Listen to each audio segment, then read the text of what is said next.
Isso parece impossível, afinal no espaço não há ar, então não há som. No entanto, a gravação que você vai ouvir agora foi criada com base nas vibrações reais da matéria ao redor de um buraco negro.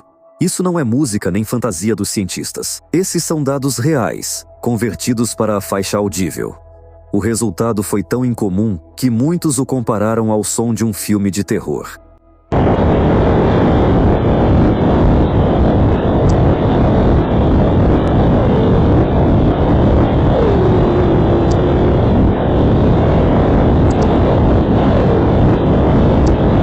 Mas o que realmente acontece perto dos objetos mais misteriosos do universo? Se você não tem paranoia, isso não significa que ninguém está te observando. Os astrônomos modernos decidiram não esperar surpresas da natureza, por isso monitoram de perto o que acontece dentro da Via Láctea e além dela. E então, há descobertas relevantes? Acontece que sim. Recentemente, os aparelhos detectaram um objeto não identificado que emitia sinais de rádio regulares. É difícil dizer o que é, mas claramente não quer ser descoberto. Alô, inscreva-se. Os cientistas notaram esse objeto espacial incrível pela primeira vez há 2 anos. Isso foi possível graças a um dos instrumentos mais sensíveis, projetados para estudar os cantos mais distantes das galáxias, os conjuntos de antenas na Austrália. É notável que, durante o trabalho com esse radiotelescópio, os cientistas registraram repetidamente objetos desconhecidos e sinais inexplicáveis. Após as descobertas inspiradoras, as pesquisas continuaram, pois eram necessárias informações mais específicas. Para o trabalho, os astrofísicos usaram outro aparelho chamado Marian, do Observatório de Parkes. Infelizmente, ele não atendeu às expectativas. Nenhum dado novo foi obtido. O progresso só começou a aparecer neste ano. O radiotelescópio sul-africano MIR-K-AT confirmou que o objeto detectado anteriormente realmente existe, e já em abril, o aparelho HC-ATCA enviou provas. A descoberta inesperada tem um enorme valor científico, pois antes disso era praticamente impossível formar uma ideia mais clara sobre o objeto misterioso. Era como se ele evitasse ser observado. O monitoramento mostrou que, tanto nos arquivos de dados de rádio quanto nas pesquisas baseadas em raios-x ou no espectro infravermelho, ele simplesmente não estava lá. O que sabemos sobre esse fenômeno até agora? Ele recebeu o nome de GCGCRT, J1745-3009 História. Os pesquisadores caracterizam o objeto como um sinal de rádio transitório vindo do centro da galáxia. Os dados astronômicos disponíveis não conseguem esclarecer a origem e a estrutura de objetos de múltiplos comprimentos de onda semelhantes ao que foi descoberto. Simplificando, por suas características, esse sinal de rádio é único. Muito provavelmente, no futuro, GCR-GCRT, da 1745, DEFIS 3009, passará a integrar uma nova classe de objetos cósmicos e, possivelmente, não será seu único representante. Isso ocorre porque, com tecnologias mais avançadas, cientistas seguirão detectando sinais de rádio idênticos. O que há de notável em GCR-GCRT J1745, DEFIS 3009? As ondas de rádio que ele emite são bastante incomuns. Sua duração varia de 2 a 4 semanas, e ao final desse período o sinal cessa. Mas depois de um tempo ele reaparece. O fenômeno pode ser comparado a um piscar. Também se percebem distorções circulares e lineares, mostrando que lidamos com a polarização dos sinais. Durante o período de pesquisa do objeto estranho, os aparelhos captaram sinais exatamente 13 vezes. Ao mesmo tempo, os cientistas destacam que ainda não conseguimos descobrir de onde exatamente essas mensagens estão vindo.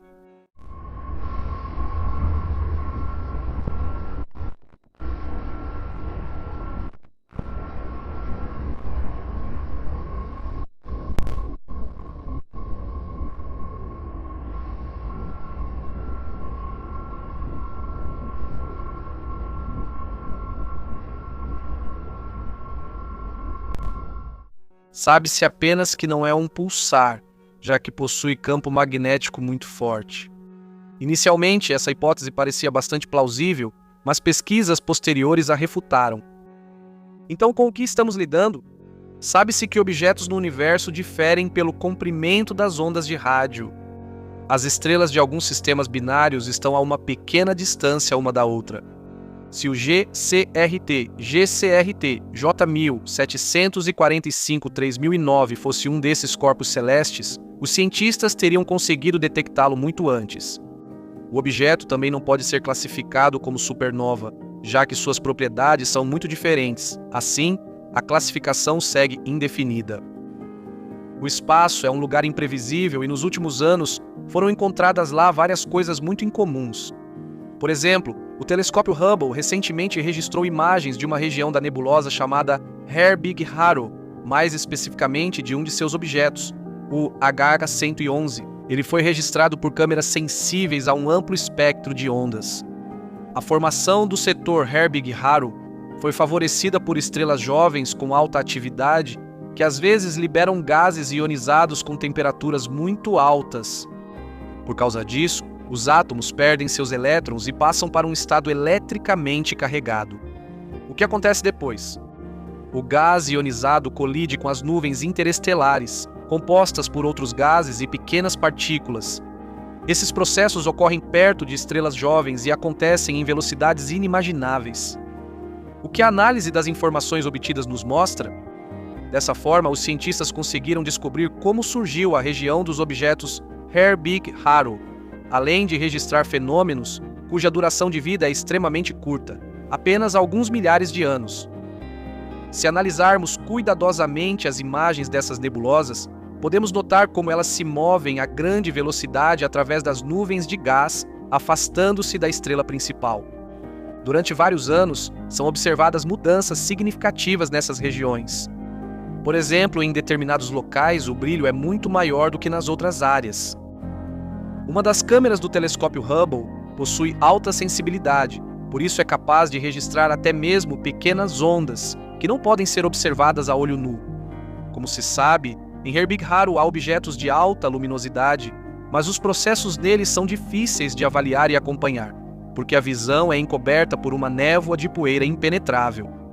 É aí que entra em ação a câmera WFC-3, com a qual o Hubble está equipado, capaz de captar ondas que conseguem atravessar as camadas de poeira. No entanto, as pesquisas continuam, então é cedo para tirar conclusões. Essas estão longe de ser todas as surpresas que cientistas tiveram nos últimos anos. A cereja do bolo é a próxima notícia, que veio das profundezas do espaço.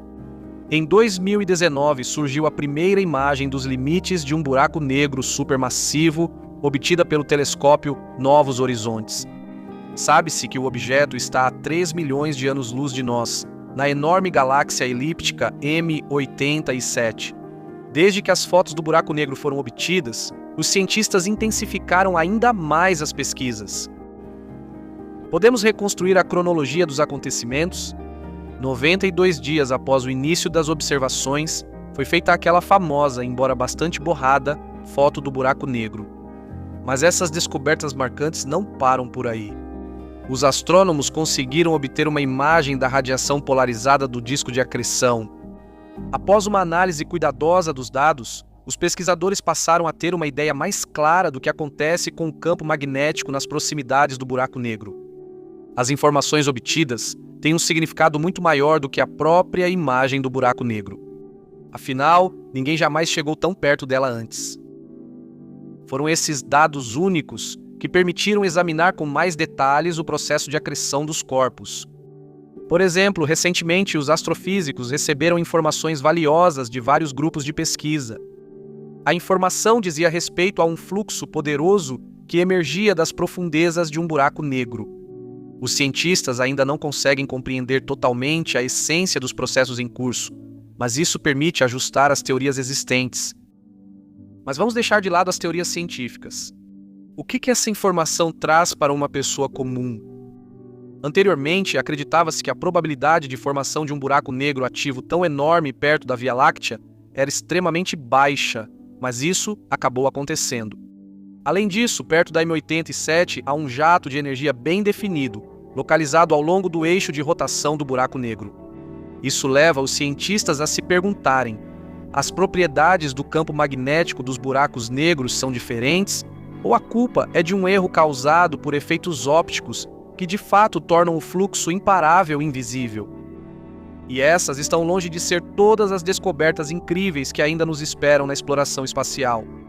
Quem sabe, talvez, em uma galáxia vizinha, estejam acontecendo agora fenômenos que no futuro mudarão radicalmente a vida da humanidade.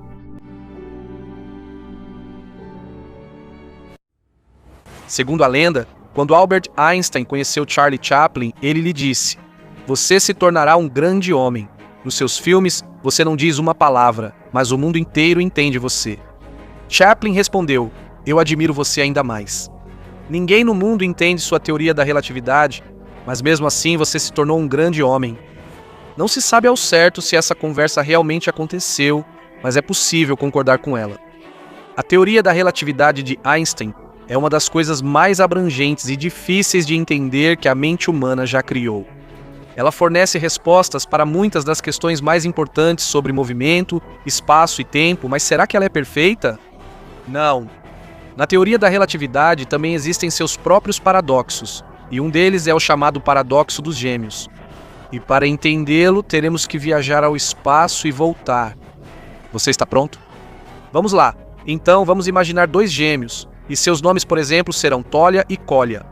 Por obra do destino, Tolia virou cosmonauta e precisa viajar para uma estrela distante. Kolya fica esperando o irmão voltar à Terra. Ambos os irmãos têm relógios atômicos super precisos, que eles sincronizam antes do voo. Em qualquer bom roteiro deve haver um desfecho inesperado e ele realmente acontece. Quando Tolia retorna à Terra, descobre-se que seu relógio está atrasado em relação ao de Kolya e, consequentemente, ele ficou mais jovem que seu irmão gêmeo. Incrível! Sim, mas só para quem não conhece a teoria da relatividade.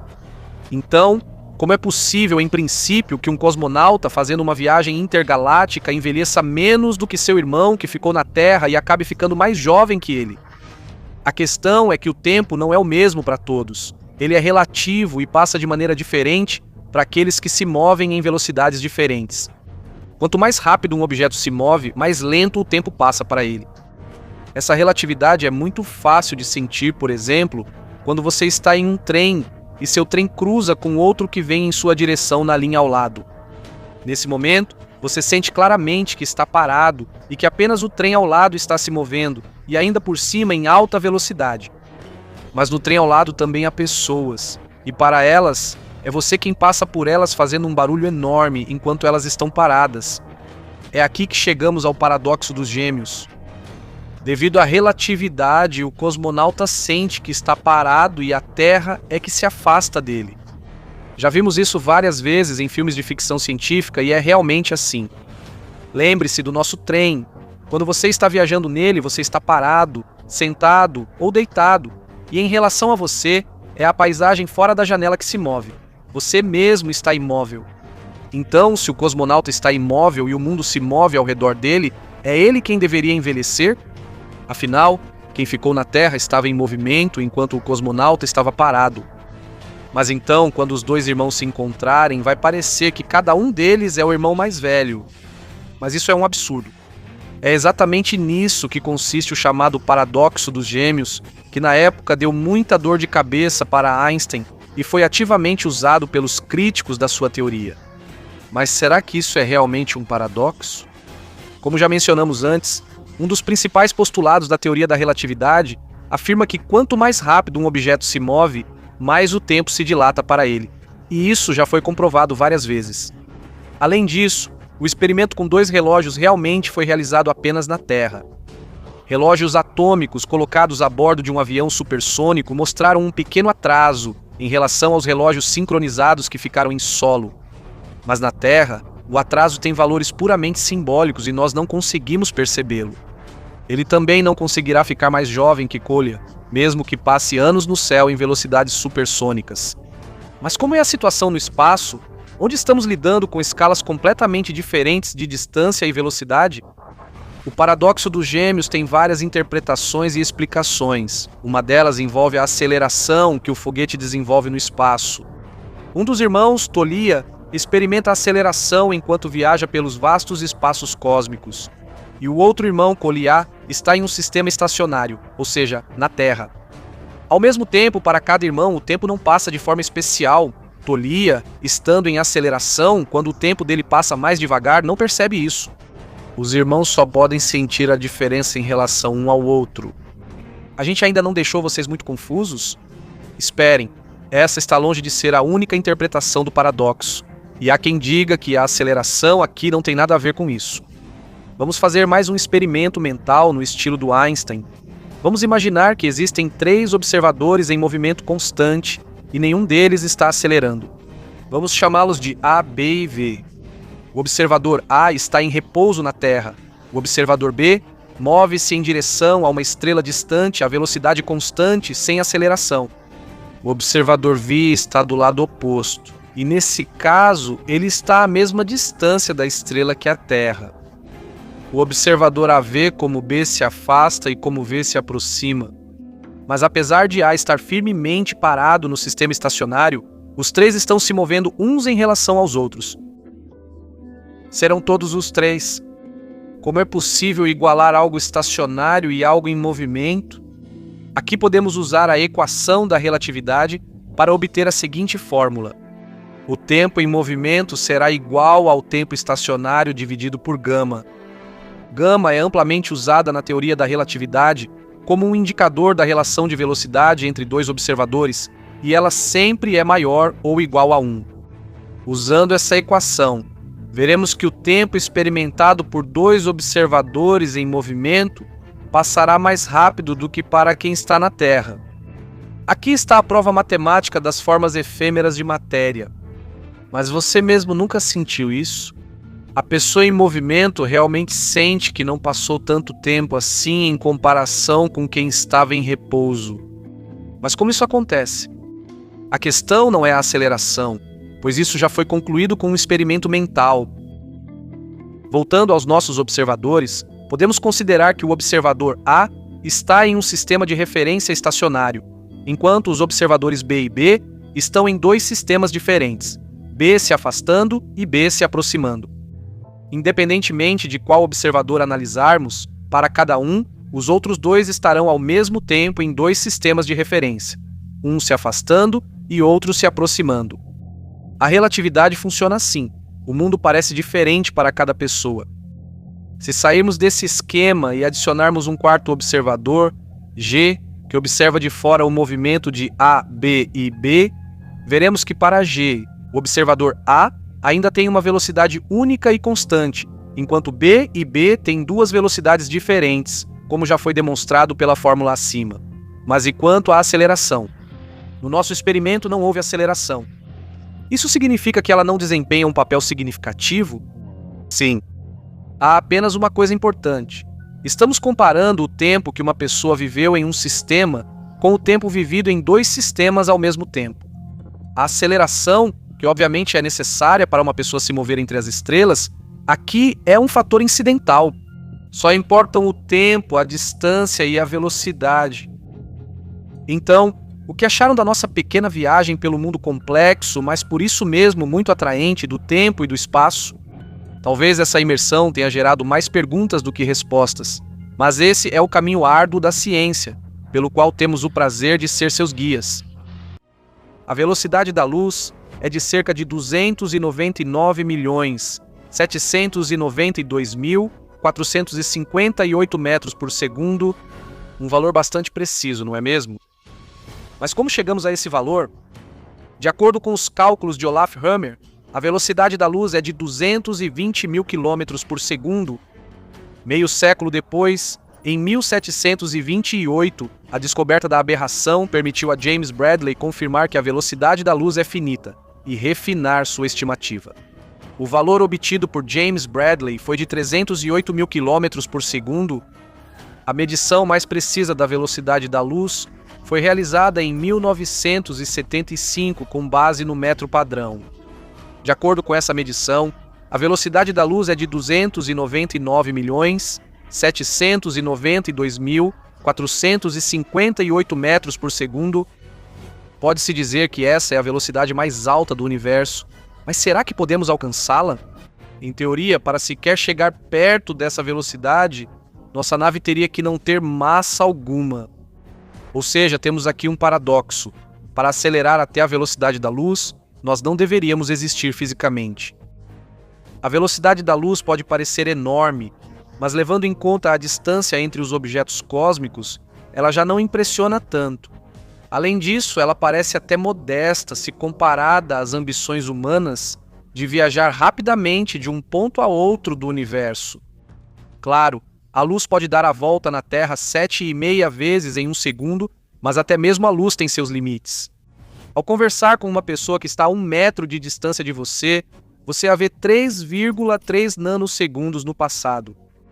Na verdade, nada no universo se apresenta para nós em tempo real, agora. Vamos tentar começar com objetos bem conhecidos, como a Lua. O satélite natural do nosso planeta está a 380 mil quilômetros da sua superfície. E isso significa que, da Terra, vemos a Lua como ela era há exatos 1,3 segundos atrás. O Sol, há 8 minutos atrás, e Marte há impressionantes 14 minutos atrás. Disso resulta que os robôs exploradores em Marte precisam de quase 14 minutos para realizar um movimento mais simples. Afinal, eles são controlados diretamente da Terra. Acontece que a velocidade da luz é uma espécie de limite para qualquer outra velocidade. Ondas de rádio, micro-ondas e ondas gama. Vamos tentar ir ainda mais longe. O sistema estelar mais próximo está a 4,3 anos-luz de nós. E esse é o famoso Alpha Centauri. No sistema há 3 estrelas, e a menor delas, próxima a Centauri, está mais próxima de todas, a 4,2 anos-luz do Sol. Ao redor de Próxima Centauri orbita um planeta de tamanho semelhante ao da Terra. Vamos imaginar que ela é habitada por formas de vida inteligentes que, assim como os humanos, estão interessadas em observar o cosmos. Assim, os extraterrestres poderiam observar a Terra como ela era há 4 anos atrás. Se o telescópio deles for capaz de enxergar cada pessoa na Terra, eles poderão ver você como era 4 anos antes do momento da observação. O centro da nossa galáxia, a Via Láctea, está a 25 mil anos-luz do Sol, o que significa que o vemos como era há 25 mil anos atrás. Ampliando a escala. Vamos imaginar que, a 2.000 anos-luz daqui, existe um planeta onde também há observadores inteligentes. Para observar a Terra, precisariam de um telescópio com centenas de milhares de quilômetros de diâmetro. Todos nós já vimos fotos e vídeos do lado escuro, noturno da Terra e lembramos bem dos aglomerados de pontos brilhantes, nossas cidades. Mas há 2.000 anos não existiam megacidades. E ainda levaria séculos até a invenção da luz artificial. Para enxergar uma pessoa seria necessário um telescópio com aproximadamente 11 bilhões de quilômetros de diâmetro. E isso, só para você ter uma ideia, é o diâmetro do sistema solar do Sol até Netuno. Mas vamos imaginar que nossos misteriosos vizinhos tenham essa tecnologia. Eles veriam a Roma antiga e outras civilizações daquela época distante. No primeiro ano da nossa era, Roma, cuja população variava entre 20 mil e 1 milhão de habitantes, era a maior e mais poderosa cidade do mundo. Grande parte do que sabemos sobre a civilização daquela época antiga nos é conhecida pela história registrada durante o domínio romano. A população da Terra era de cerca de 231 milhões de pessoas. As áreas mais populosas do planeta eram as comunidades fundadas perto dos rios Ganges, Tigre, Yangtze, Nilo e Pó. Quer ir ainda mais longe? A galáxia mais próxima de nós é Andrômeda. Ela é muito maior do que a nossa Via Láctea e, acredita-se, deve eventualmente colidir com ela. Andrômeda está a uma distância de 2 milhões e 500 mil anos-luz do Sol. Nós podemos observá-la como ela era há 2 milhões e 500 mil anos. Um observador alienígena com telescópios de diâmetro colossal de 15 trilhões de quilômetros não veria nenhuma forma de vida inteligente na Terra. O ser humano está apenas surgindo como uma criatura inteligente, aprendendo a usar ferramentas de trabalho e dificilmente tem consciência do grande caminho que tem pela frente. Vale ressaltar que os alienígenas poderão ver não apenas a Terra no passado, mas toda a galáxia Via Láctea, como era há 2 milhões e 500 mil anos. Essas proporções são de tirar o fôlego, mas e se formos ainda mais longe? A maior galáxia espiral, NGC 6872, está a 212 milhões de anos-luz do nosso sistema solar.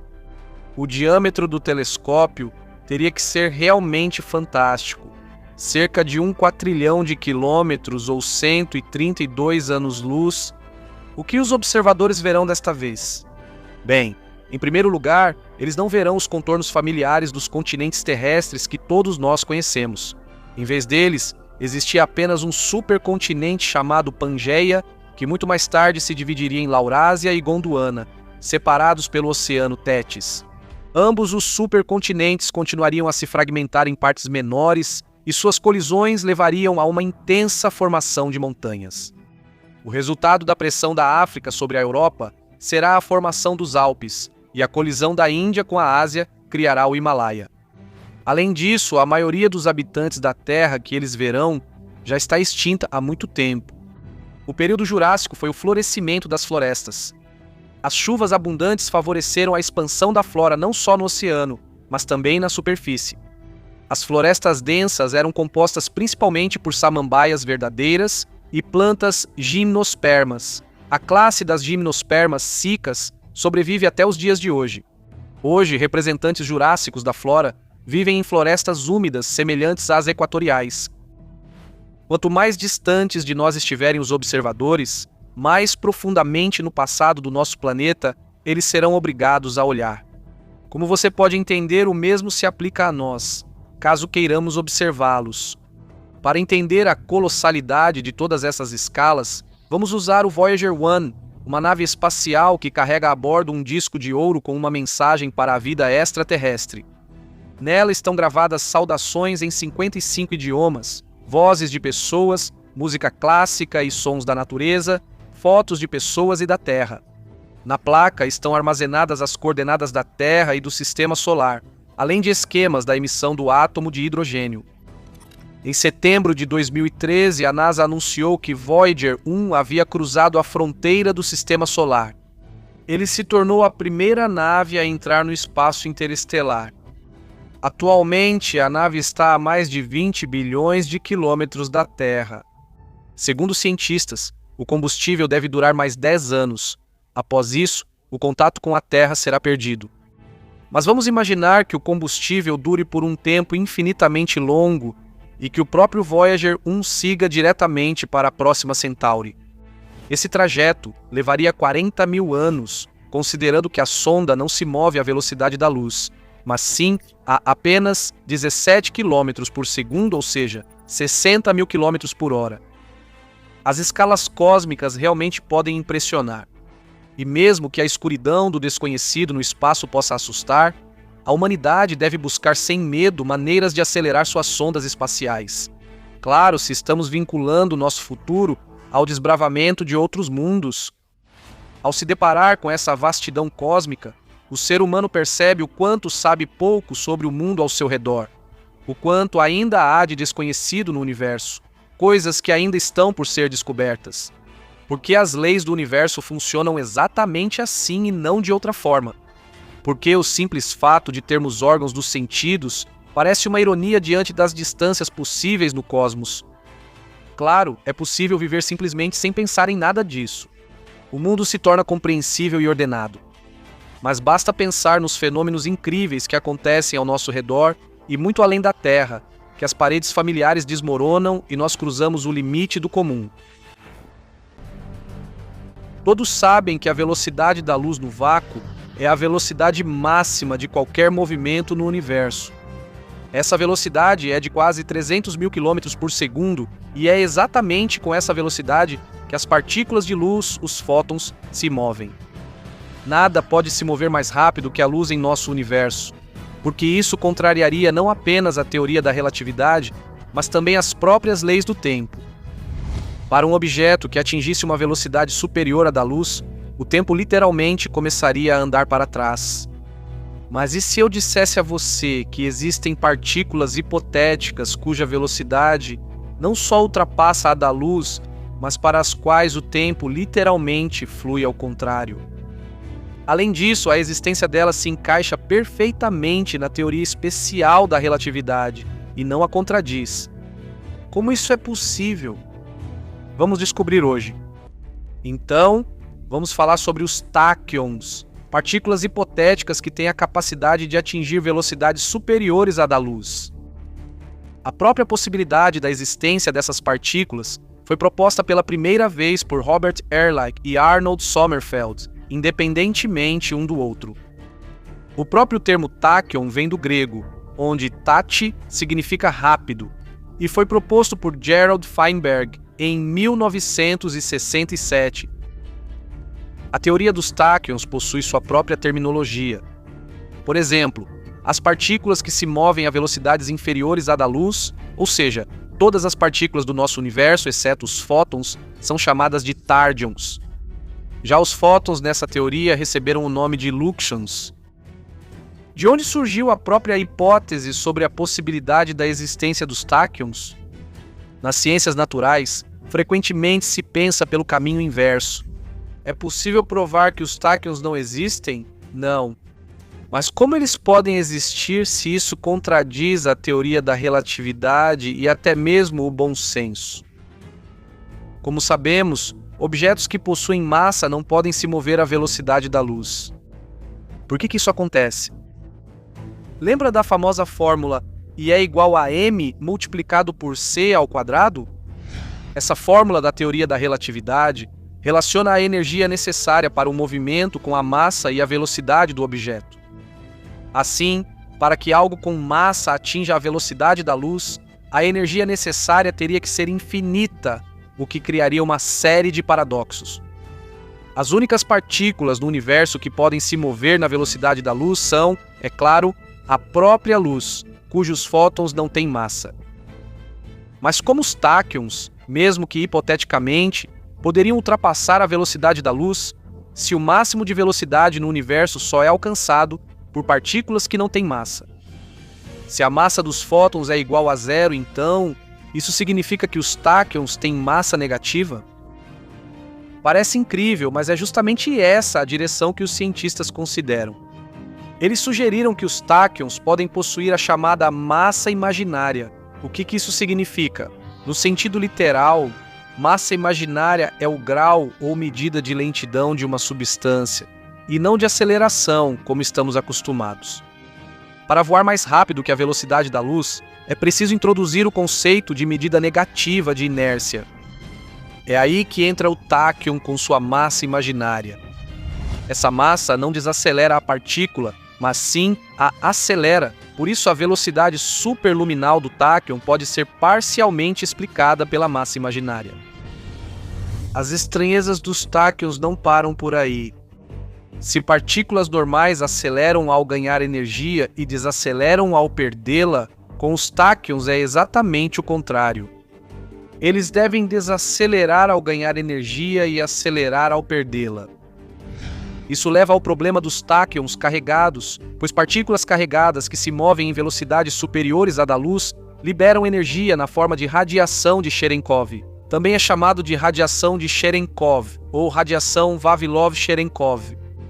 Ao perder energia, os táquions continuarão perdendo energia mesmo no vácuo e se moverão cada vez mais rápido, atingindo velocidades impossíveis de serem analisadas e muito menos percebidas opticamente. Simplificando, quando um táquion atravessa uma substância, ele perde energia porque colide com os átomos. Mas ao perder energia, ele acelera, o que faz com que as colisões fiquem ainda mais intensas e ocorram com mais frequência. Em teoria, essas colisões deveriam causar uma perda adicional de energia e, consequentemente, um novo aumento de velocidade. Cria-se um círculo vicioso e o táquion, por si só, naturalmente atinge uma velocidade infinita. É praticamente um motor perpétuo dentro da própria partícula. Podemos encerrar a lista de coisas inacreditáveis sobre os táquions por aqui? Nem pensar. Em 1970, o astrofísico Gregory Benford e seus colegas perceberam que a existência dos táquions é um caminho direto para reconhecer a existência do paradoxo temporal. Isso envolve a chance de partículas transmitirem informações ao passado. A própria ideia de enviar mensagens de volta no tempo surgiu na física ainda em 1907, quando Albert Einstein apresentou a teoria de que, se fosse possível superar a velocidade da luz, seria possível enviar uma mensagem para o passado. Mas Benford desenvolveu essa teoria com a ajuda dos taquiões e a apresentou ao público na forma de uma história divertida sobre Alice e Bob. Vamos supor que Alice e Bob fizeram um acordo. Alice enviará uma mensagem para Bob às 3 horas, caso ela não receba uma mensagem dele a 1 hora. Depois de receber a mensagem de Alice às 2 horas, Bob imediatamente envia uma mensagem para Alice no passado, para que ela a receba a 1 hora. Mas a segunda troca de mensagens só acontecerá se a primeira troca não ocorrer. O dispositivo hipotético de comunicação entre Alice e Bob foi chamado de antitelefone taquiônico por Gregório Benford. Se a existência dos taquiões for comprovada, você consegue imaginar as possibilidades incríveis que isso abriria para a humanidade? O taquião é uma presença constante na ficção científica. No imortal romance de ficção científica Duna, de Frank Herbert, existe uma rede de taquiões que permite comunicação instantânea e até mesmo controlar partículas no universo. Os taquiões desempenham um grande papel na trama da saga televisiva Jornada nas Estrelas, Star Trek. Se deixarmos a ficção científica de lado, atualmente alguns físicos acreditam que os taquiões possivelmente existiram no momento do Big Bang, violando a causalidade, mas agora eles não existem mais. Além disso, os taquiões podem estar diretamente ligados ao próprio Big Bang e à própria possibilidade de ele ter acontecido. Mas como? Existe uma teoria de que o universo, antes do Big Bang, existia em um estado de falso vácuo, onde havia taquiões. Mas a presença deles significava que esse não era o estado de menor energia do sistema, e por isso o sistema era instável. Em algum momento surgiu uma pequena fenda no tecido do espaço-tempo, representando o verdadeiro vácuo. A fenda começou a aumentar, formando uma bolha.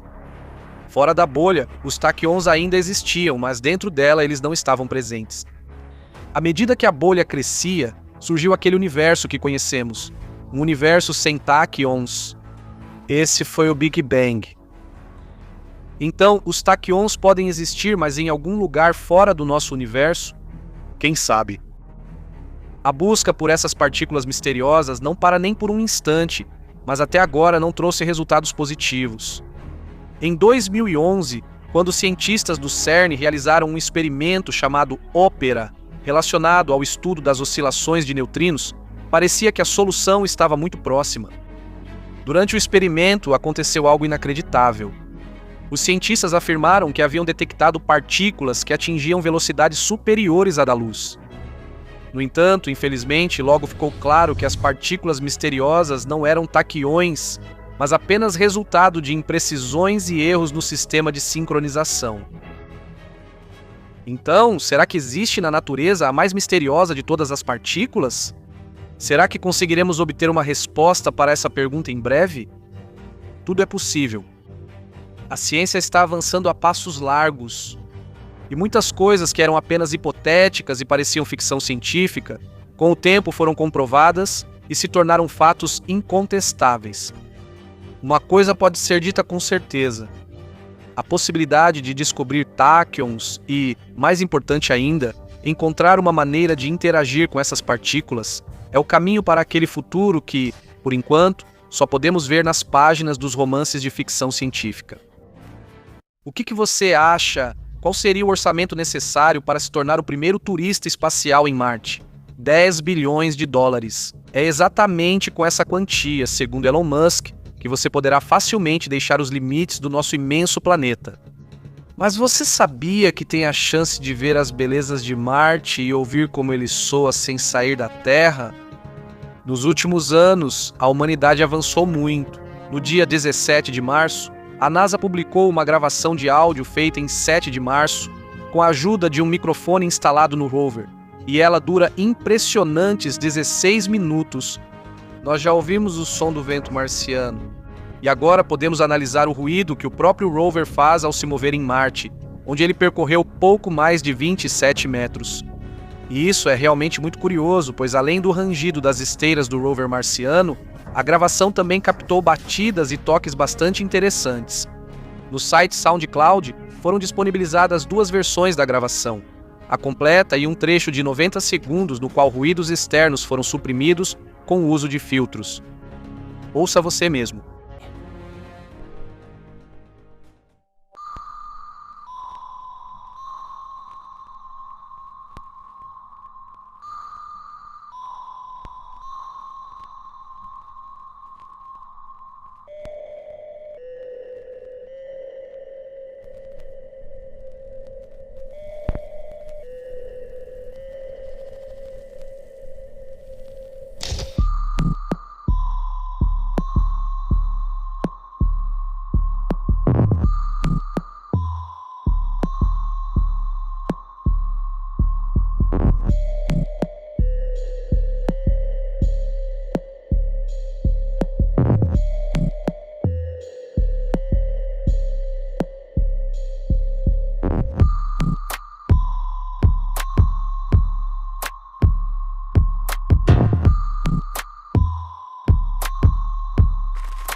Com o que você associa esses sons? Aqui ouvimos o rover marciano começando a se mover, seguido por batidas metálicas.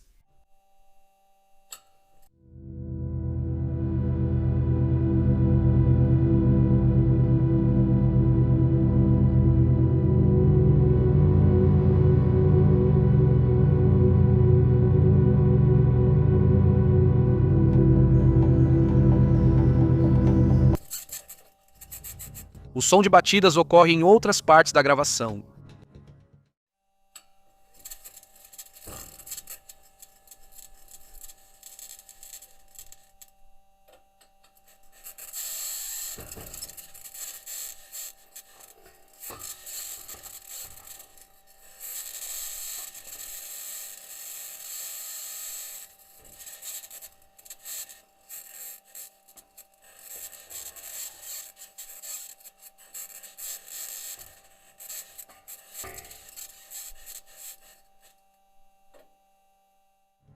Em certos momentos ouve-se um estrondo.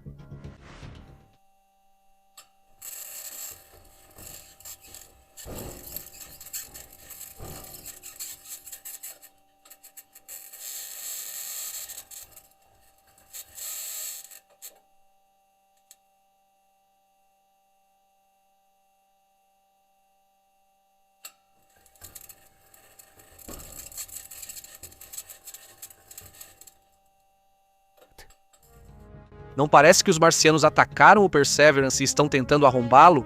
Mas tudo isso se explica de forma muito mais simples.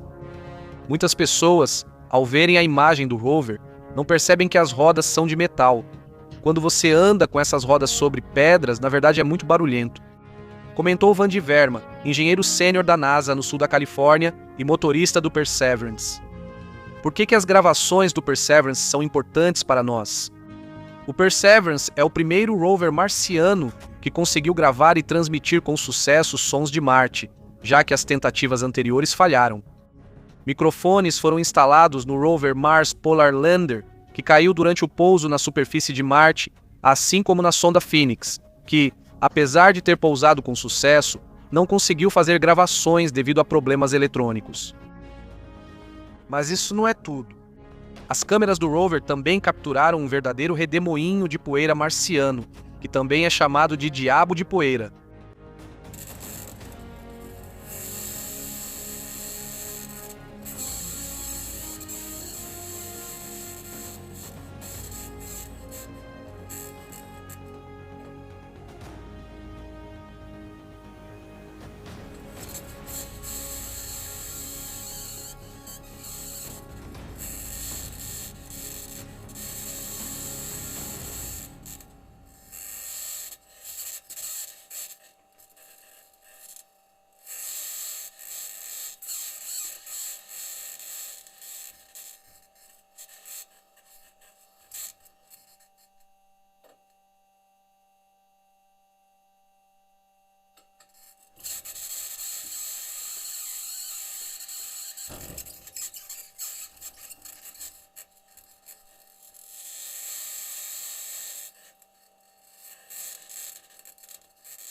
Não sabemos qual é a sua velocidade e altura, mas sabemos que os redemoinhos de poeira em Marte podem chegar a até 8 quilômetros de altura. A mecânica de sua formação é a mesma que na Terra e consiste na interação da superfície aquecida pelo Sol com correntes de ar frias e quentes acima dela. Do espaço, esses redemoinhos se parecem com isto. Impressionante, não é mesmo? O que você acha? Será que fenômenos naturais como esses em Marte podem atrapalhar a futura colonização? Escreva sua opinião nos comentários, mas vamos voltar ao Perseverance. O Perseverance já está fazendo verdadeiros avanços, superando seus antecessores de longe. E quem sabe o que veremos e ouviremos quando as câmeras do drone Ingenuity forem ligadas, que até agora está carregando e em breve começará seu voo ao redor de Marte. Continuação.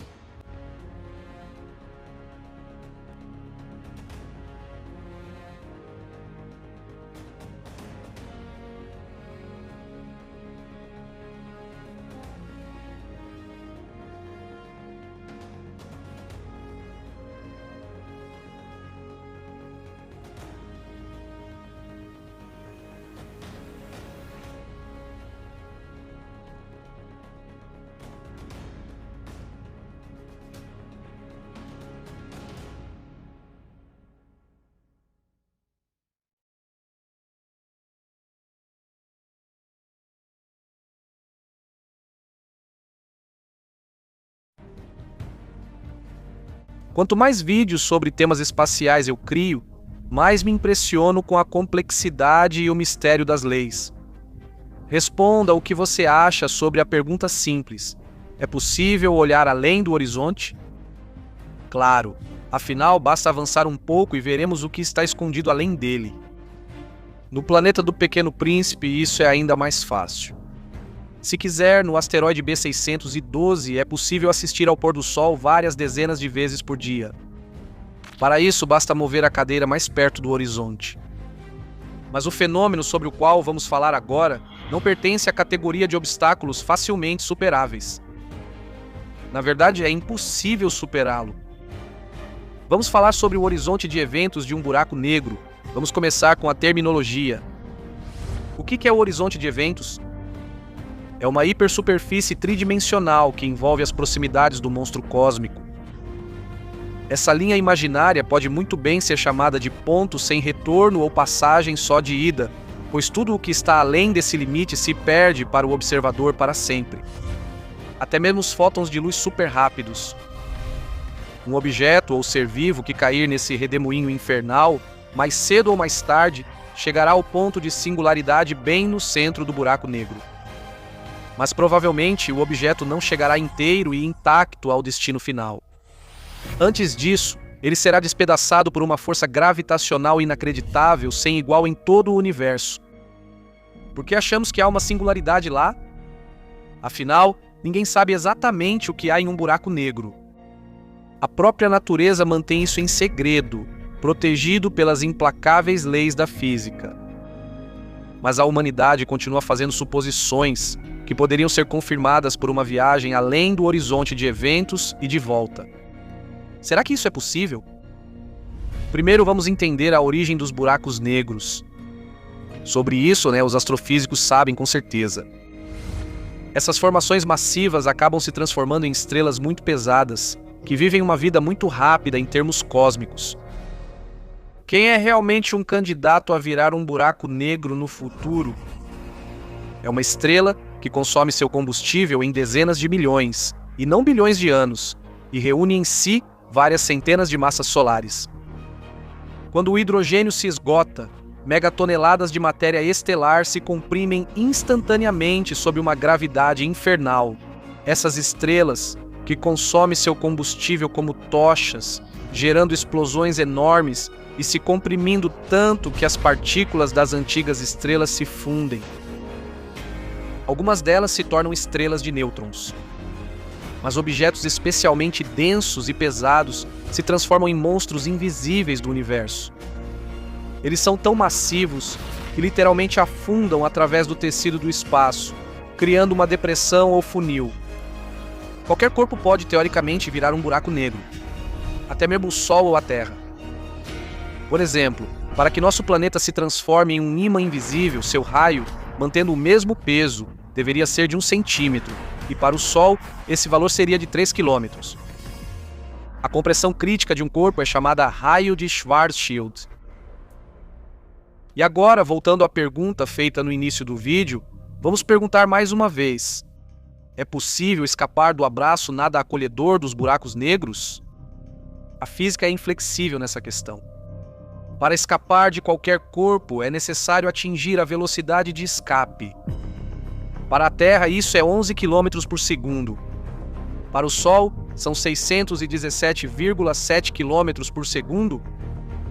Para um buraco negro, a segunda velocidade cósmica supera a da luz.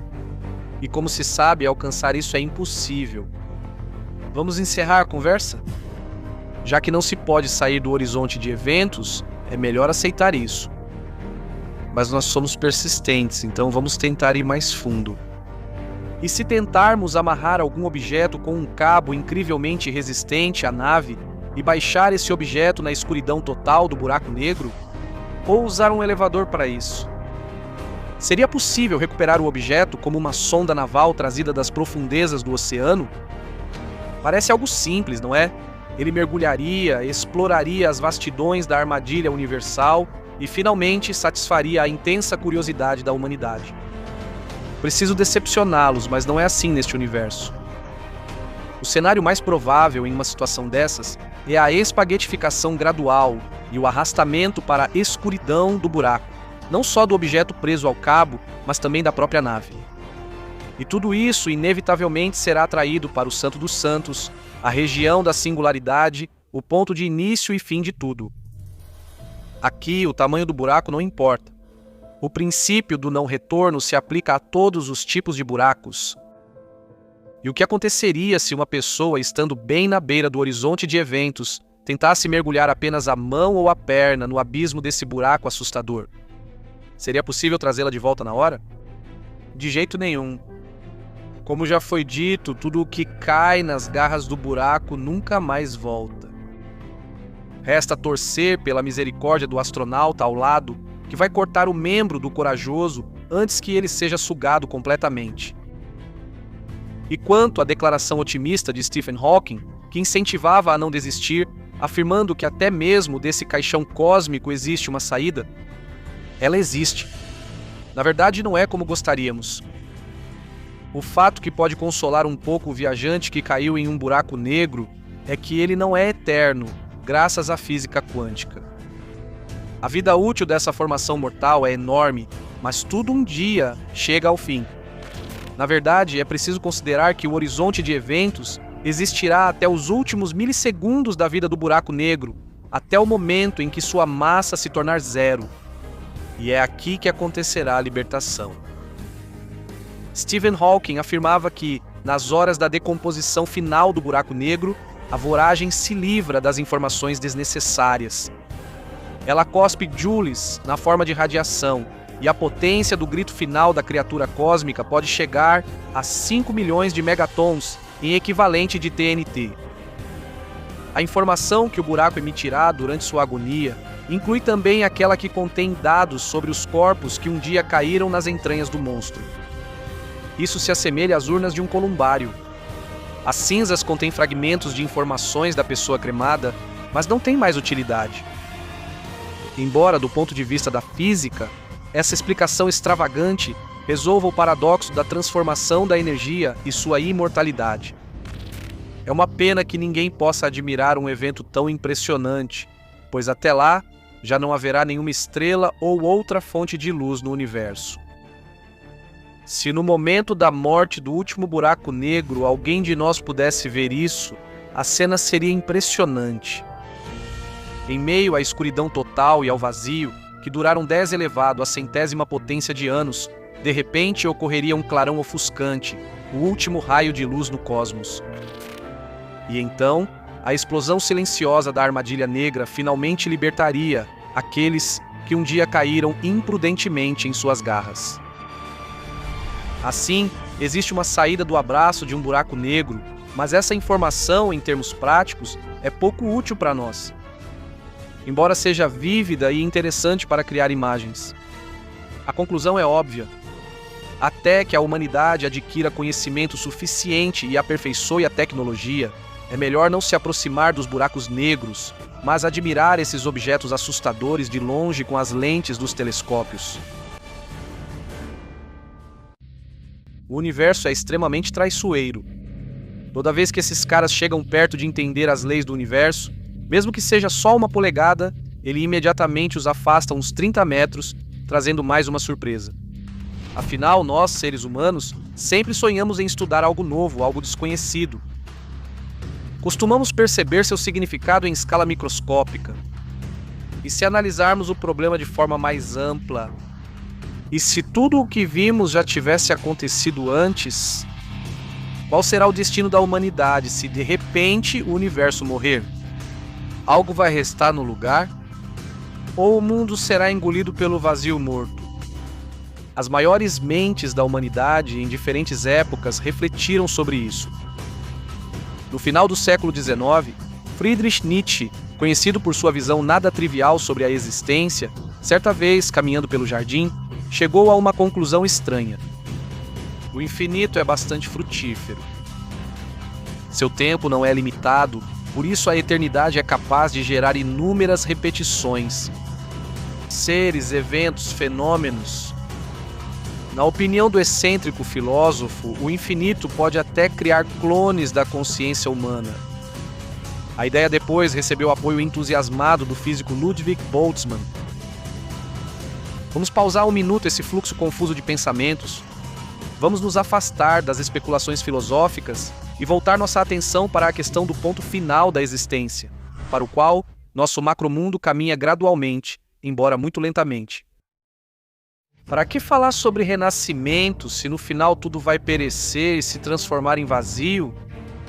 Mas não devemos desanimar antes da hora. Talvez o vazio não seja o fim, mas apenas o começo. Por mais que os escritores de ficção científica tentem nos convencer do contrário, a Terra e o espaço ao redor não se parecem com o fruto do sonho de alguém. Tudo parece bastante real e tangível. Além disso, bastante ordenado. Reflita sobre a precisão e o cálculo detalhado dos estágios do desenvolvimento do universo desde a singularidade. O surgimento, inflação, resfriamento gradual, formação dos primeiros prótons, nêutrons e núcleos atômicos, surgimento de nuvens moleculares, nascimento das primeiras estrelas, morte de estrelas no fim da vida, preenchimento do espaço com os elementos necessários, aparecimento de estrelas de nova geração e planetas rochosos, formação de aglomerados galácticos. Em um deles, chamado Via Láctea, acendeu-se o sistema solar, onde se formou um corpo celeste rochoso com a forma, peso e tamanho necessários, com os parâmetros de rotação adequados e a distância ideal em relação à estrela. Em resumo, todas as condições permitiram que as sementes da vida crescessem e florescessem intensamente aqui. A probabilidade do surgimento da humanidade é insignificante, mas a natureza aproveitou essa chance. E agora, você está assistindo a este vídeo, pensando no encontro que está por vir ou discutindo um livro que leu enquanto toma uma xícara de café. O universo caminhou até este momento por quase 14 bilhões de anos, superou inúmeros riscos e aproveitou cada oportunidade favorável. E tudo isso só para um dia simplesmente mergulhar no vazio do nada? Quando pensar em lamentar que, em bilhões de anos, montanhas, mares, pessoas, estrelas e até buracos negros sumirão sem vestígios, lembre-se de uma verdade incontestável. Tudo isso são partículas reunidas formando os contornos dos objetos que vemos.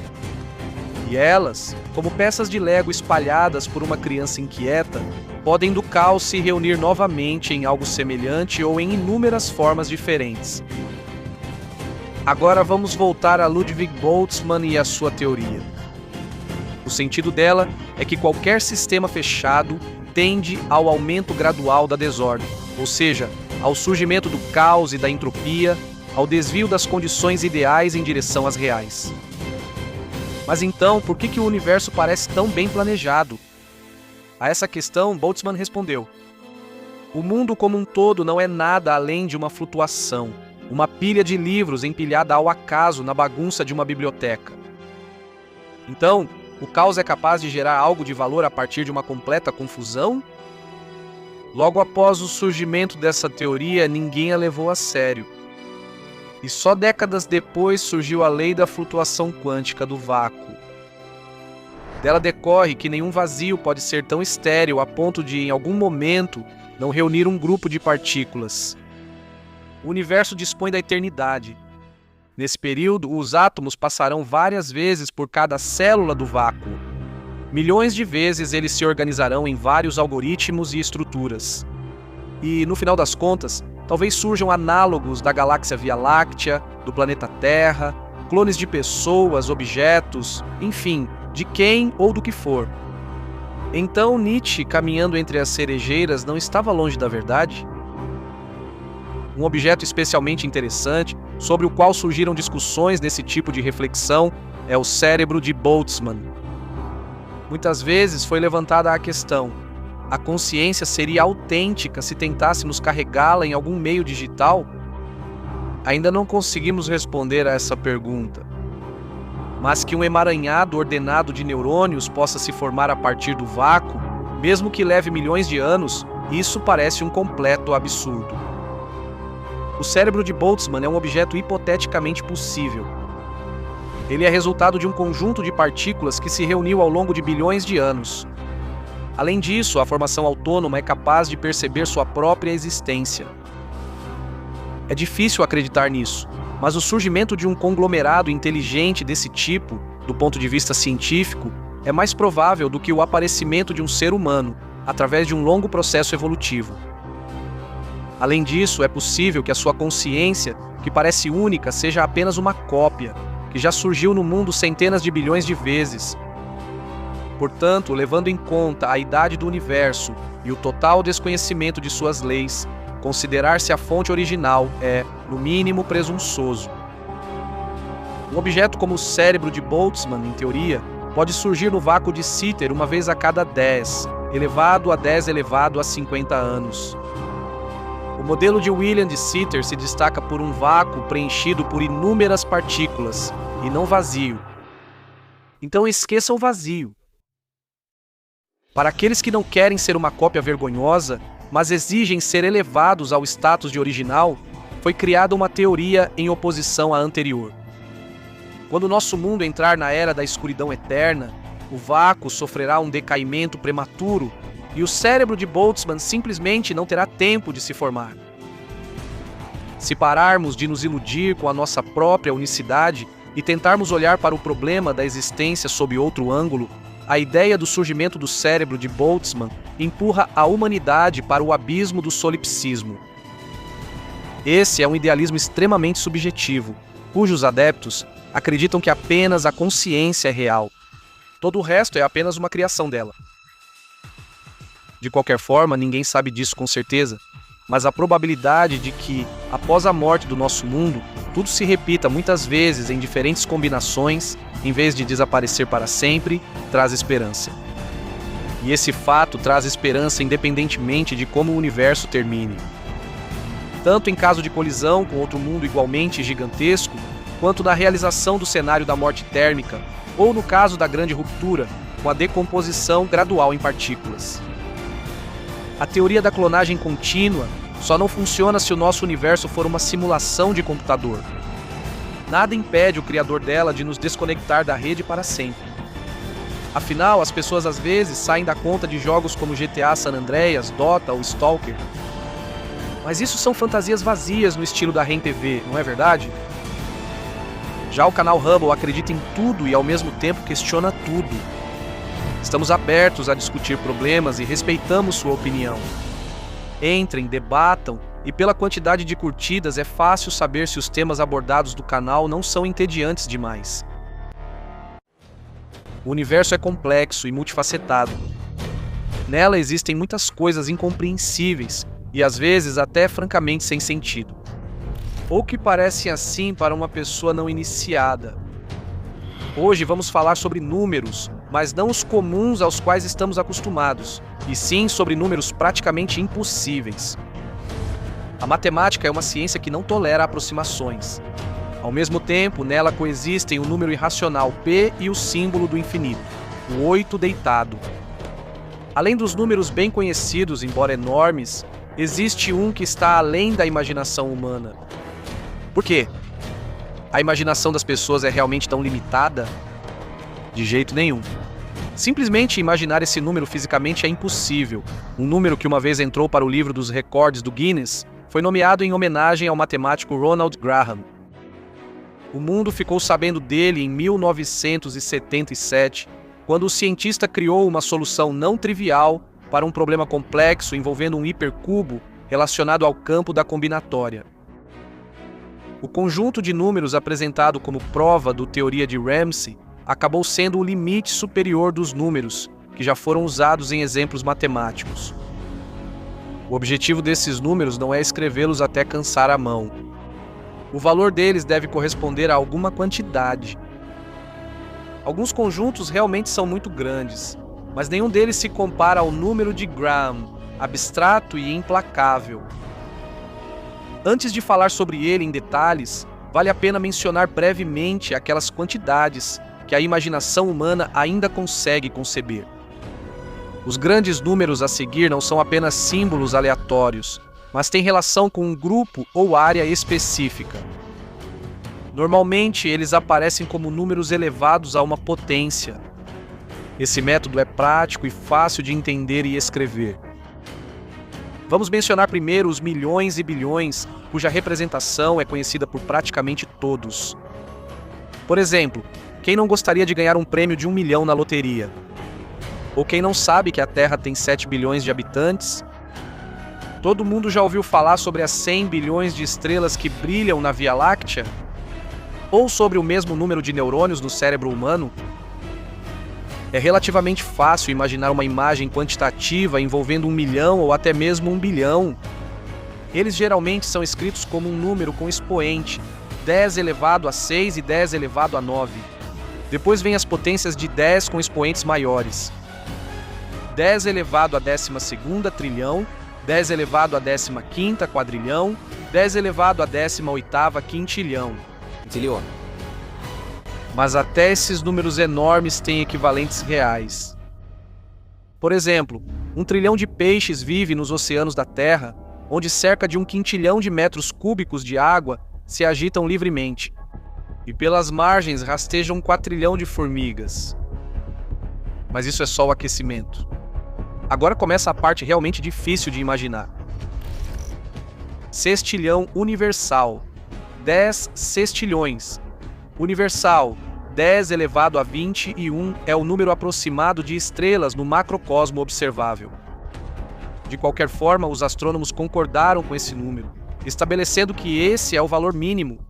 Ninguém contou cada estrela manualmente. Sextilhão é o número 1 seguido de 21 zeros. Dos números muito grandes que têm um equivalente real, esse é o menorzinho. Septilhão terrestre. Isso é 10 elevado a 24. Nós raramente ouvimos e usamos essa palavra na fala, mas mesmo assim, vale a pena memorizá-la. 1 septilhão de gramas é o peso do nosso planeta. Um número de torcer a língua, 100 quadrilhões de 100 quinvigintilhões é 10 elevado a 80. Esse número se compara ao total de partículas subatômicas do universo. O lendário Google. Um número batizado por engano revolucionou as mentes e as ideias da humanidade.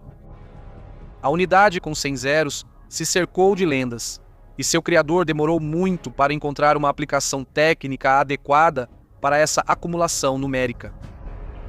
Finalmente, foi desenvolvida uma teoria que afirma que, após 10 à potência de 100 anos, o último buraco negro explodirá e o universo começará a contagem regressiva, encolhendo-se gradualmente até um ponto de onde um dia nasceu.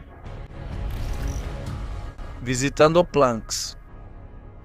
Como resultado, o volume do universo visível em unidades de Planck está na potência de 185. Esse é o menor tamanho que o ser humano é capaz de imaginar e calcular. O mesmo pode ser dito sobre o próprio número. É aí que as possibilidades da nossa imaginação acabam. Mas ainda assim, vamos testá-la mais uma vez. Cordas dos mundos. 10 elevado a 10 elevado a 500 é o número possível de universos, se acreditarmos na complexa e difícil de entender teoria das cordas. Daqui em diante é só conteúdo denso e um emaranhado de temas. O reino dos monstros numéricos, olhando para eles, dá vontade de exclamar: eles estão simplesmente tirando sarro da gente. E, no entanto, existem números muito maiores do que os mencionados. Apesar de serem valores bastante abstratos, eles ainda representam alguma coisa, exceto talvez o Googleplex. É apenas um número bonito e amplamente divulgado, 10 elevado à potência de Google. Por exemplo, o grande e útil número de Mersenne. É conhecido o seu limite. O maior número primo que só é divisível por 1 e por ele mesmo. Ele é igual a 2 elevado à potência de 43.112.609 menos 1. Isso é quase 13 milhões de dígitos. Consegue imaginar algo assim? Ou o ainda mais assustador titã numérico, o número de Skills.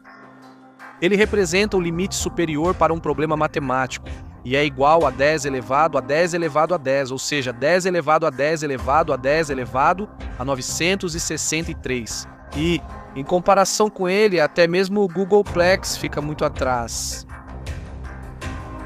E agora, finalmente, chegamos à verdadeira monstruosidade matemática, o número de Graham. Esse é o limite intransponível das possíveis soluções daquele problema do hipercubo que foi mencionado no início do vídeo. Para explicar como ele surgiu, é preciso lembrar da notação de setas de Knut, que é usada para representar conjuntos numéricos extremamente grandes. O método consiste em usar setas verticais no lugar das potências em escada. Por exemplo, 3, seta vertical, 3 é 3 elevado à terceira potência, ou seja, uma seta representa a operação de exponenciação.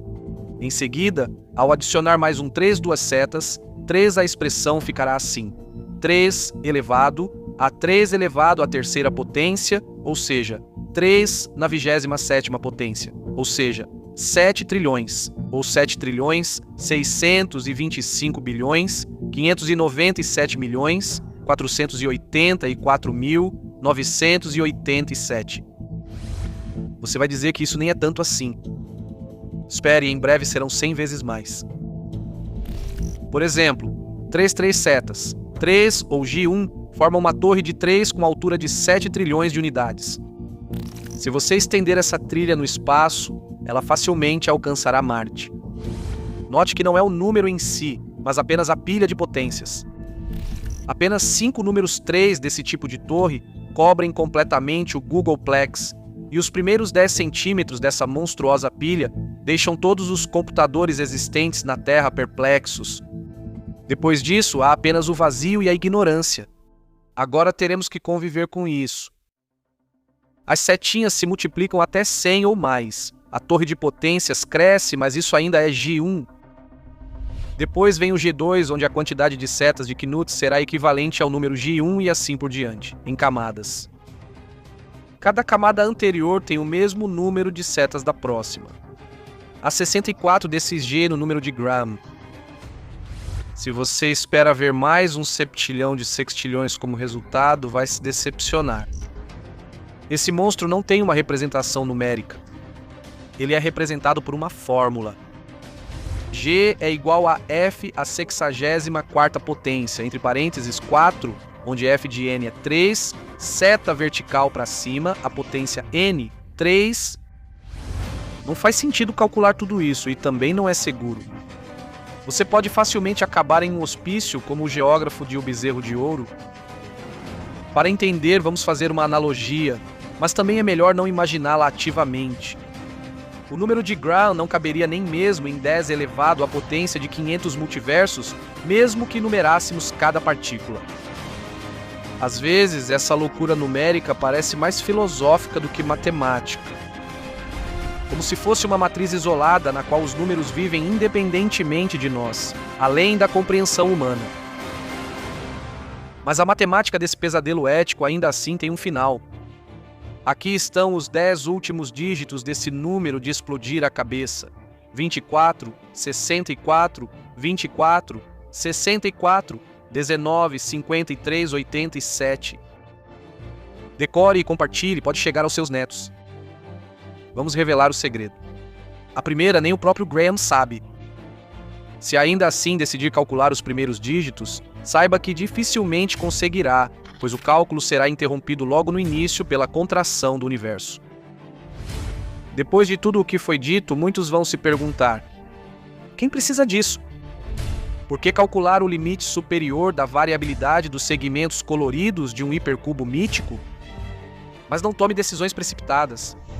De repente, aquilo que agora parece impossível e até absurdo, daqui a 1000 ou 10.000 anos, se tornará elementar e totalmente real, como carros e aviões, nos quais há apenas um século era difícil acreditar. A energia é a chave para tudo. Esse fato é inabalável desde os tempos de Prometeu, com seu presente divino de fogo com o qual agora fervemos água, preparamos comida e aquecemos nossas casas. Observando as metamorfoses energéticas da humanidade, podemos notar que gradualmente os representantes do Homo sapiens passaram do uso da força muscular para a aplicação de dispositivos mecânicos, dominaram água, vento e trocaram fogueiras primitivas pela energia nuclear para fins pacíficos. A conquista de novas fontes de energia e o aumento da sua quantidade permitiram aos habitantes da Terra se desenvolverem continuamente. E apenas o Sol ainda não está sob o domínio do homem. O forno gigante poderia nos dar incomparavelmente mais, mas as pessoas usam apenas uma pequena fração da energia da estrela. Acumular toda essa energia seria possível com uma mega estrutura proposta por Freeman Dyson e que leva seu nome. Até recentemente, a esfera de Dyson era considerada um projeto de ficção científica, mas cientistas modernos desenvolveram várias opções potencialmente viáveis de construção para captar a energia solar. Além disso, como a construção de uma esfera dessas traz benefícios claros, astrofísicos acreditam que estruturas semelhantes povoam o universo há muito tempo, mas ainda não conseguimos detectá-las. O aparecimento de uma esfera de Dyson perto do Sol elevaria nossa civilização ao nível 2 na escala de Kardashev. A humanidade terá o direito de alcançar esse nível se conseguir utilizar totalmente a energia da sua estrela-mãe. Claro, estamos pulando etapas, já que atualmente nem sequer atingimos o nível de uma civilização do primeiro tipo, que domina completamente os recursos energéticos do próprio planeta. Ainda assim, estamos mais perto de entender o significado da estrutura de Dyson do que nunca. Então, o que a astroengenharia terrestre propõe em relação à construção de uma esfera? É preciso resolver 3 questões simples. Como será a aparência da estrutura, do que ela será feita e onde construir a estrutura? Responder à última é o mais fácil. Ela deve ser colocada a uma certa distância ao redor do Sol. Se considerarmos a opção de uma esfera desabitada, faz mais sentido colocá-la mais perto da estrela-mãe. Mas ao fazer isso aparecem estes problemas. Como vencer a monstruosa gravidade do Sol?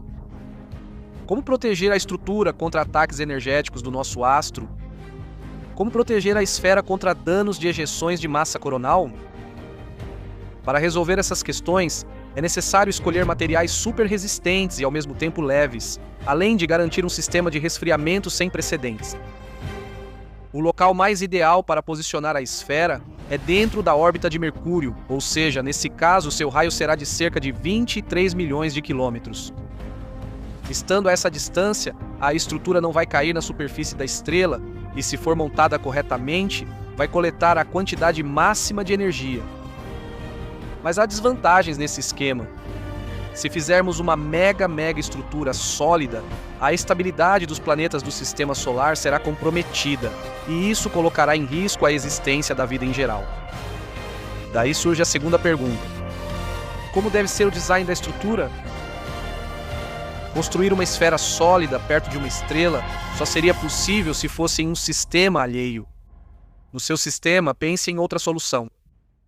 Por exemplo, Uma construção composta por vários módulos conectados por uma rede de comunicação comum, mas fisicamente independentes, cada um em sua própria órbita. Essa versão simplificada, chamada enxame de Dyson, é considerada a mais provável pelos cientistas. O sistema envolverá trilhões de espelhos que focalizam a luz solar nos nós da rede. O próximo problema: de onde tirar tanto material? Se construirmos a esfera dentro da órbita de Mercúrio, mesmo por estimativas conservadoras, precisaríamos de matéria com a massa de Júpiter. Se colocarmos o anel um pouco além da órbita da Terra, como no romance de Larry Niven, a humanidade rapidamente ficará sem saída. O material não será suficiente, mesmo que desmontemos todos os planetas do Sistema Solar. Afinal, onde obter tanta matéria-prima? O primeiro candidato à lenta destruição tecnogênica é Mercúrio fervente. Por exemplo, do seu núcleo pode-se extrair hematita e criar módulos espelhados polidos. Robôs vão desmontar o primeiro planeta do Sistema Solar em cerca de 50 anos. E não pense que essa é uma tarefa tão impossível. Transformar um corpo celeste em recursos minerais é como desmontar uma casa tijolo por tijolo, mas o processo leva centenas de vezes mais tempo. De que serão feitos os módulos do enxame de Dyson? Muito provavelmente de folha resistente, tubos de titânio e aço, painéis de fibra de vidro e espelhos de hematita. Em seguida surge a questão das nuances das mudanças na estrutura de astroengenharia. Em Mercúrio, será necessário instalar um dispositivo de impressão 3D para criar peças individuais perto da esfera ao redor do Sol e implantar equipamentos de perfuração potentes. O processo definitivamente deve ser coordenado remotamente e ser totalmente robotizado. Isso vai simplificar e reduzir custos na produção de peças, construção de infraestrutura e transporte para a órbita. Cada módulo do enxame deve se autocoordenar, possuir total autonomia e ser capaz de corrigir possíveis falhas por conta própria. Como levar as partes estruturais para a órbita? Pode-se usar um rebocador de foguete ou um lançador eletromagnético sobre trilhos, do qual os elementos da estrutura seriam lançados como de uma funda, e no local se abririam como pipas gigantes. O fato de Mercúrio ter baixa gravidade é uma grande vantagem, pois fica mais fácil lançar os módulos para a órbita desejada a partir de sua superfície. Tudo parece fazer sentido, mas, ao refletir, percebe-se que o principal problema persiste. E qual seria? Você vai rir, mas de novo é a questão energética. Para realizar esse projeto, precisamos ter tanta energia quanto a própria esfera de Dyson pode fornecer. Painéis solares localizados perto de Mercúrio vão ajudar a resolver parcialmente esse dilema. Mais tarde, as partes do gigantesco enxame lançadas em órbita começarão a desempenhar funções de acumulação, multiplicar seus semelhantes, e o processo de construção vai avançar mais rapidamente. Se levar cerca de um mês para construir 1 km² de painel, quintilhões de células vão envolver nossa estrela em cerca de 10 anos. A importância do enxame de Dyson é imensa. O projeto abre para nossa civilização possibilidades que nem sequer imaginamos. Com base na esfera artificial, serão organizadas colônias habitáveis, estações de combustível e áreas industriais. Com a ajuda dos módulos, é possível direcionar feixes concentrados para qualquer objeto, seja um asteroide que precisa ser vaporizado ou um ônibus espacial que precisa de impulso. Além disso, a estrutura pode ser modernizada e aprimorada infinitamente, adicionando novas funções. Elementos do enxame lembram um transformador titânico. Eles podem ser reutilizados de qualquer forma, até mesmo para criar, com base na esfera, uma nave arca para viagens intergalácticas. A construção das pirâmides de Gizé, comparada à criação do enxame de Dyson, é como fazer castelinhos de areia na caixa de areia. A realização do projeto do início ao fim vai levar mais de uma centena de anos, mas vale a pena. Talvez nossos descendentes já estejam dedicados à construção da estrutura. Enquanto isso, o canal Hubble convida os espectadores a imaginar as proporções da construção e se impressionar com o poder da mente humana. Às vezes, surgem perguntas inesperadas na cabeça das pessoas. Enquanto a criança cresce, ela se interessa por coisas que depois se tornam elementares. Por que a borboleta voa? Por que as folhas caem e de onde vem a luz do sol? Mas adultos fazem perguntas mais complexas. Para eles, não basta apenas saber e se alegrar que a estrela aquece a Terra. Os adultos querem provas científicas do processo. E então, a imaginação desenfreada começa a criar cenários inacreditáveis e exigir que sejam implementados na vida real. Alguns realmente se perguntam: o que aconteceria se o Sol explodisse? Seria possível apagá-lo de algum modo? Vamos deixar de lado a questão da utilidade dessa ação e dizer logo: não com as nossas habilidades. Em outras palavras, a civilização humana ainda não atingiu o nível em que teria a capacidade de controlar a vida de sua própria estrela como bem entendesse. E neste estágio isso é uma sorte. Nós também não deixamos crianças pequenas brincarem com fósforos. Ninguém nos impede de refletir sobre o tema, ainda mais porque, em outras épocas, cientistas também fizeram perguntas semelhantes. Nosso Sol é uma anã amarela, uma estrela da sequência principal e um astro relativamente estável, com um período de vida médio de 10 bilhões de anos. Sem essa estrela modesta, a existência da Terra habitável seria impensável. Portanto, provocar a explosão do Sol seria extremamente imprudente. E como explodir algo que, nos últimos 5 bilhões de anos, praticamente está em um estado de detonação constante?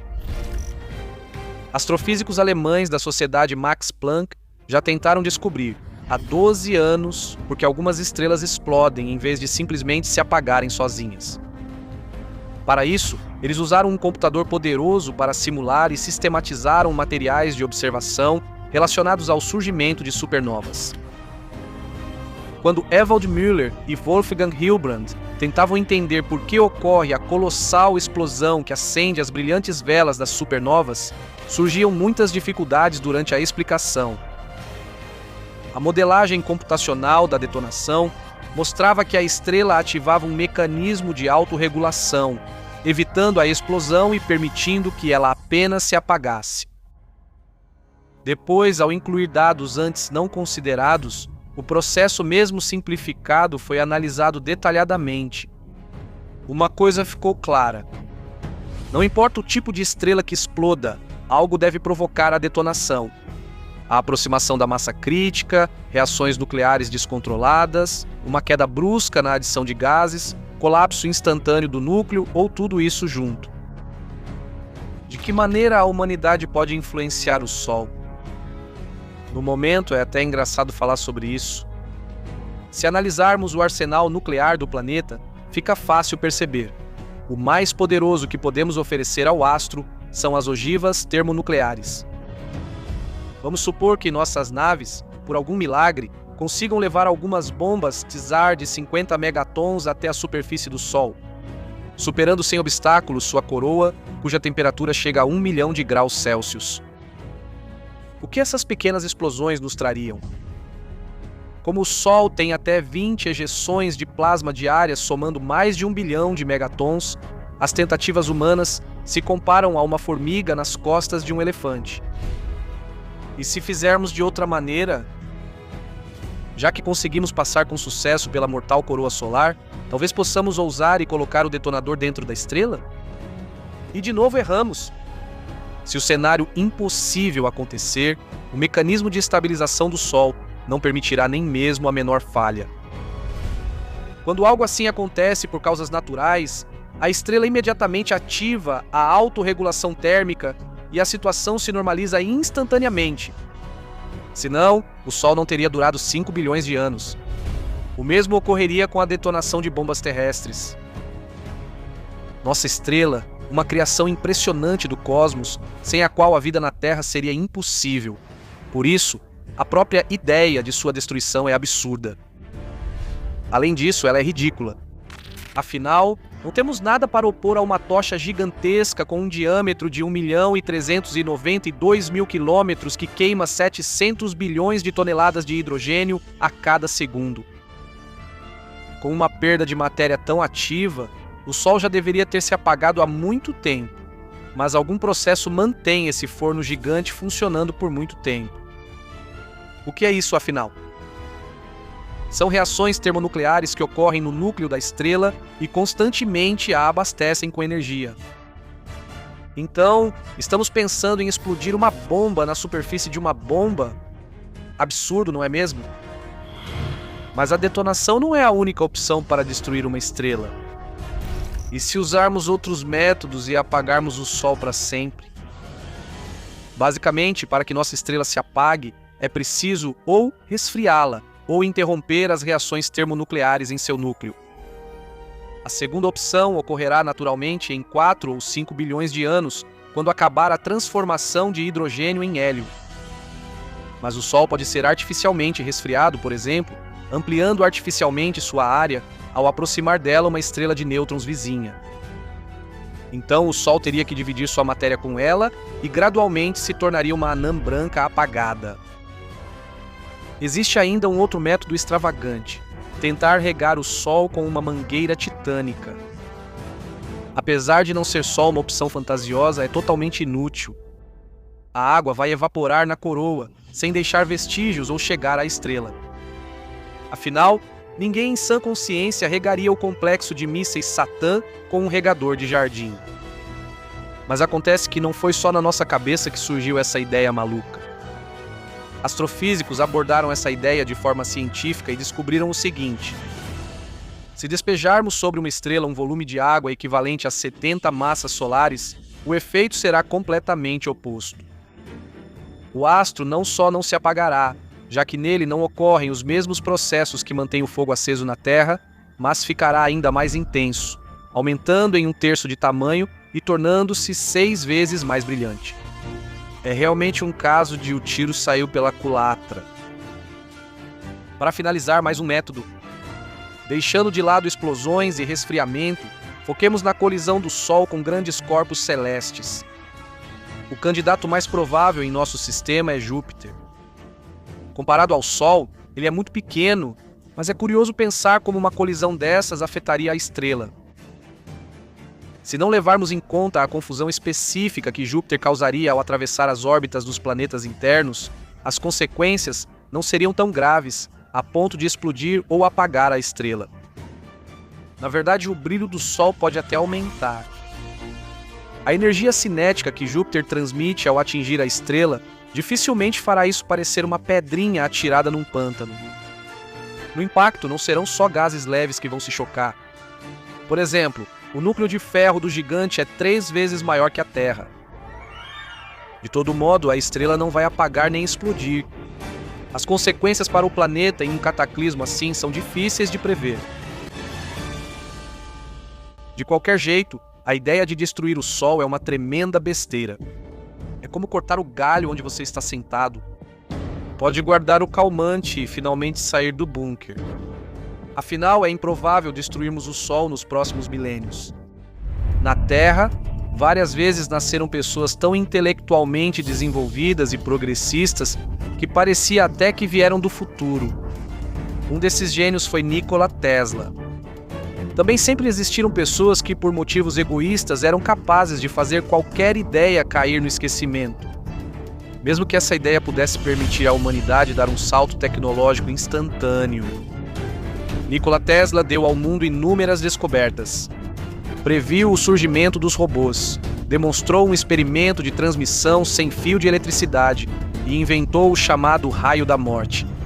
As tentativas de usar o éter foram especialmente misteriosas. Meio onipresente que preenche tudo o que existe. Tesla contestava ferozmente a recusa categórica, possivelmente financiada, de Einstein em acreditar na existência do éter. Tesla se surpreendia com o fato de alguém admitir que as ondas de rádio existem, mas negar a existência do meio que as transporta. Para provar que estava certo, o grande cientista sugeria olhar para o experimento de Michelson Morley, que supostamente provou que o éter era uma ficção, de outro ponto de vista. A experiência mencionada consistia em detectar o movimento do éter em relação à Terra. Esse movimento não foi detectado e, com base nisso, muitos cientistas abandonaram o conceito. Tesla, em seus manuscritos, provou que essa foi uma decisão precipitada e impensada. Até Aristóteles acreditava em uma fonte inesgotável de energia livre. Só precisamos aprender a usá-lo corretamente. Tesla sabia como fazer isso. Mas com a morte dele, também morreram os conhecimentos sobre a fonte do bem-estar universal. Aliás, o éter foi mencionado em seus trabalhos por René Descartes, Christian Huygens e Isaac Newton. Vamos apresentar algumas teses dos manuscritos de Nikola Tesla. Por que é tão difícil detectar o éter? O cientista dizia que a densidade do éter é milhares de vezes maior que a do ar. O índice de densidade de uma substância afeta diretamente a velocidade das ondas nela. O éter é eletricamente neutro, por isso sua interação com o mundo material é extremamente insignificante. Com densidade tão alta, nosso mundo é praticamente transparente ao éter. Como uma pessoa comum pode sentir a presença do éter? É simples. Durante um movimento acelerado ou uma frenagem de emergência, ou seja, a gravidade é justamente a manifestação do éter no mundo ao nosso redor. Do éter você veio, ao éter você retornará. Tesla acreditava que o universo surgiu do éter e que as estrelas e planetas são regiões de baixa pressão nessa substância. Ou seja, tudo no mundo é feito de éter. A substância está constantemente tentando se comprimir e o mundo material impede ativamente isso. Mas quando a matéria do nosso universo perder a carga elétrica, o mundo será esmagado pelo éter que retornará ao seu estado original. Por que o experimento de Michelson-Morley falhou? Tesla apresenta um exemplo claro para provar que a interpretação dos resultados do experimento estava errada. Imagine seu barco sendo sugado por um redemoinho. Tente analisar o movimento do barco em relação ao redemoinho. Você não notará, pois a velocidade da água e do barco são iguais. Se extrapolarmos esse exemplo, substituindo o barco pelo nosso planeta e o redemoinho por um furacão etéreo girando ao redor dos corpos celestes, tudo fará sentido. Éter e a revelação de antigos mistérios. Graças a uma pesquisa profunda sobre as possibilidades do éter, seria possível entender como os antigos, sem tecnologia, moviam os megalitos. Como os dogons primitivos souberam da estrela Sirius?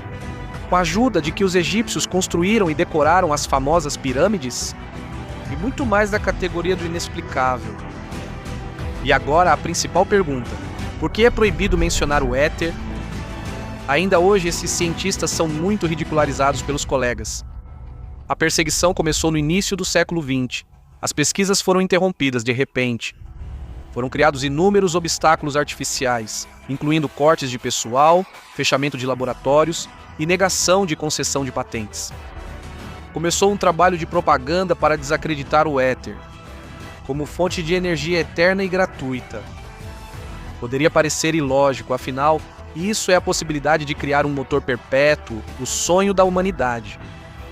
O próprio Tesla foi o responsável indireto pelo paradoxo da situação social. Seus experimentos inovadores faziam milagres. Iluminavam o caminho dos navios com a ajuda do éter. Surgiu um carro movido por energia infinita e eterna. O erro do cientista foi contar sobre a descoberta aos magnatas da indústria. Por um tempo, os projetos inovadores de Tesla até foram financiados, mas depois tudo parou de repente. Em 1898, Nikola Tesla prendeu um aparelho desconhecido a uma viga do sótão do prédio e ligou o aparelho calmamente. Era um gerador de oscilações que fez o próprio prédio e seus arredores tremerem. As pessoas corriam para fora em pânico. As casas vibravam. O cientista comentou de passagem que este aparelho é capaz de destruir a ponte do Brooklyn e, se calcularmos precisamente as vibrações e construirmos um dispositivo do tamanho adequado, seria possível até rachar a própria Terra. Mais tarde, ao perceber o perigo, Tesla destruiu o aparelho com um martelo. Carro movido a éter. Certa vez, o cientista mandou instalar em uma limusine, no lugar do motor a gasolina, um motor elétrico e prendeu nele uma caixinha. O carro foi testado por uma semana. Ela não precisava ser recarregada e atingia uma velocidade de até 150 km por hora. Quando os espectadores surpresos perguntaram ao cientista com que combustível o carro funcionava, Tesla respondeu: com éter. E não explicou mais nada. Os ricos, que faziam de tudo para manter o poder, aumentar suas fortunas e criar uma sociedade de consumo, perceberam que o surgimento de uma fonte de energia gratuita acabaria de uma vez por todas com seus planos. Devido a uma conspiração de industriais, a mídia agiu em um processo histórico chamado Janela de Overton. A tecnologia visava substituir conceitos. Era preciso ridicularizar e proibir até a menção dos conhecimentos antigos. As pessoas, habituadas ao material, rejeitavam o conhecimento sobre o vazio que não era preenchido por nada. Figuras como Einstein começaram a ganhar destaque no cenário científico, desviando com sucesso a física para um rumo completamente diferente. O resultado é previsível. Em 1920, na conferência em Bad Nauheim, na Alemanha, o éter foi finalmente abandonado. Como resultado, a sociedade praticamente não sabe nada sobre o éter. Como um eco do passado, restou apenas a expressão ir ao ar. A fonte de energia inesgotável foi esquecida, e o mundo está repleto de extrema pobreza e riqueza inacreditável, competição por recursos e mercados consumidores.